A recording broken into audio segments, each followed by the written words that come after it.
I thought I understood Asia. I had explored the neon jungles of Japan, wandered the temples of Thailand, and felt the pulse of China's ancient history. But then I arrived in the Philippines, and what I found here didn't just surprise me, it shocked me. Because no one warned me about this. No one prepared me for a place where beauty and hardship, joy and resilience all live side by side. This wasn't just another stop on my journey. This was the story I never expected to tell. When I first thought of the Philippines, one image came to mind: paradise. White sand beaches, turquoise waters, luxury resorts. That's what every postcard, every advertisement, every travel blog told me to expect. But reality was far richer. Yes, the beaches exist. Yes, the sunsets will take your breath away. But the Philippines is not just a destination. It's a living story, one you can't understand until you step into it. And I was about to discover just how wrong my assumptions were. Manila was my first stop, a city that feels like it's alive, like it has a heartbeat. At first glance, it was chaos. The traffic seemed endless. The honking never stopped, the air thick with noise and movement. But as I slowed down, as I stopped seeing it as chaos and started listening, I realized this wasn't disorder. It was rhythm. Jeepneys painted with colors that tell story. Vendors calling out with voices like music. Families gathering on sidewalks, laughing in the middle of the noise. Manila isn't polished like Singapore or Tokyo. It's raw, it's real, and it's alive in a way I'd never experienced before. My shock began not with sights, but with people. On my very first day, when I asked for directions, the man didn't just point me down the street. He walked with me, 10 minutes out of his way, just to make sure I arrived safely. That night, when the rain began to fall, another stranger offered me shelter under their small shop canopy. And later, I was invited to share a meal with a family I'd never met before. In the Philippines, kindness isn't rare. It's everyday life, and that shook me more than anything else. Hospitality here isn't a tourist slogan, it's a way of life. Filipinos have a word for it: bayanihan, a spirit of community, of helping one another without expecting anything in return. I saw it in action everywhere. Neighbors sharing food, families welcoming complete strangers into their homes, whole communities working together to lift a house, to rebuild after a storm, to celebrate life. In many places, generosity feels conditional. Here, it's unconditional. What truly shocked me was the joy. In places where wealth is scarce, where life is undeniably hard, I still found laughter. Children playing in flooded streets, turning puddles into playgrounds. Farmers smiling after a long day in the fields.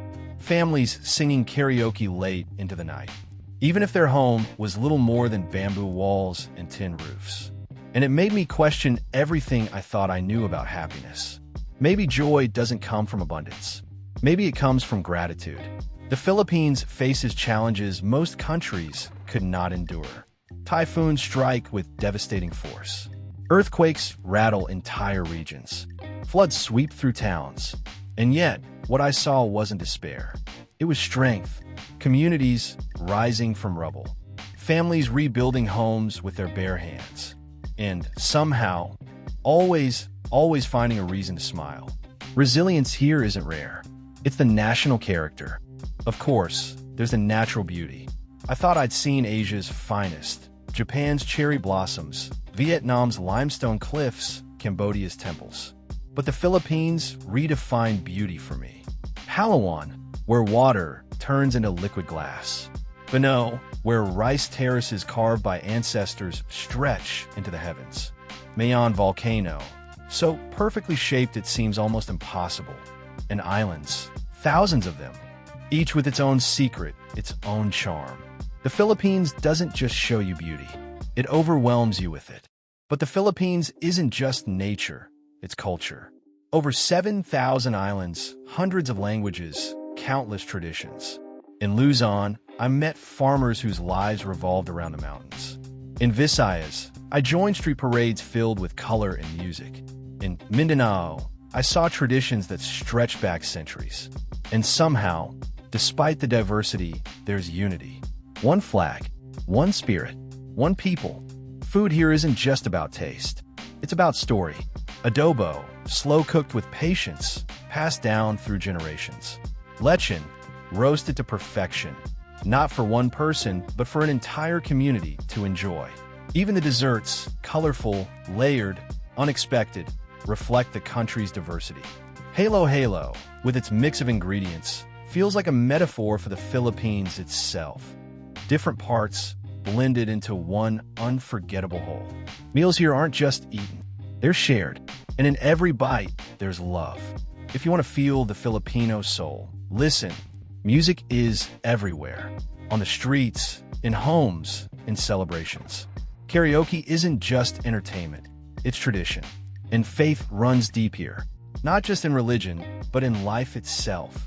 A faith that tomorrow will be better, that storms will pass, that love and laughter will endure. That faith is what gives this nation strength.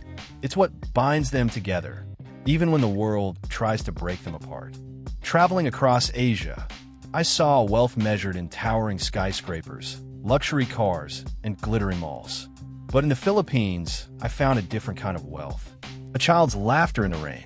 A family of 5 sharing a single meal, but never forgetting to offer me a portion. Friends gathering to sing until sunrise, even if they have little else. True wealth, I learned, isn't what you keep. It's what you share. And then there's the Filipino spirit abroad. No matter where I traveled after leaving, I found Filipinos. In hospitals, caring for strangers as if they were family. On ships, guiding vessels across oceans. In households, raising children far from their own. They are everywhere. And yet, no matter how far they go, their heart remains in the Philippines. They carry their culture like a flame, lighting up every corner of the world. Somewhere between the laughter, the landscapes, and the resilience of the people, it hit me. The Philippines shocked me, not because it was different from the rest of Asia, but because it reminded me of something I had forgotten. That happiness isn't found in perfection, or wealth, or comfort. It's found in community, in connection, in gratitude. The Philippines didn't just show me beauty. It showed me humanity. I traveled across Asia, searching for wonders. And I found them. Skyscrapers that touched the clouds, temples that carried centuries of history, and cities that never seemed to rest. But when I came to the Philippines, I discovered something I never expected. It wasn't the beaches, though they are paradise. It wasn't the islands, though they're breathtaking. And it wasn't even the sunsets, though they paint the sky in colors I'll never forget. What shocked me was the people. People who turned strangers into family. People who found joy even in hardship. People who gave when they had little and shared when they had nothing. They show me a different kind of wealth, a different kind of strength, a different kind of beauty. The Philippines is a country that has been tested by storms, yet never broken. A nation that rises again and again. Not because life is easy, but because the Filipino spirit refuses to give up. And that spirit stays with you. I came here expecting another stop on my journey through Asia, but what I found was a story that will live in me forever. The Philippines didn't just show me its land, it showed me its heart. And in the end, I realized this. Asia amazed me, but the Philippines changed me. The Philippines shocked me, not with what it had, but with who it is. A place that didn't just capture my eyes, it captured my soul. Please subscribe to our YouTube channel.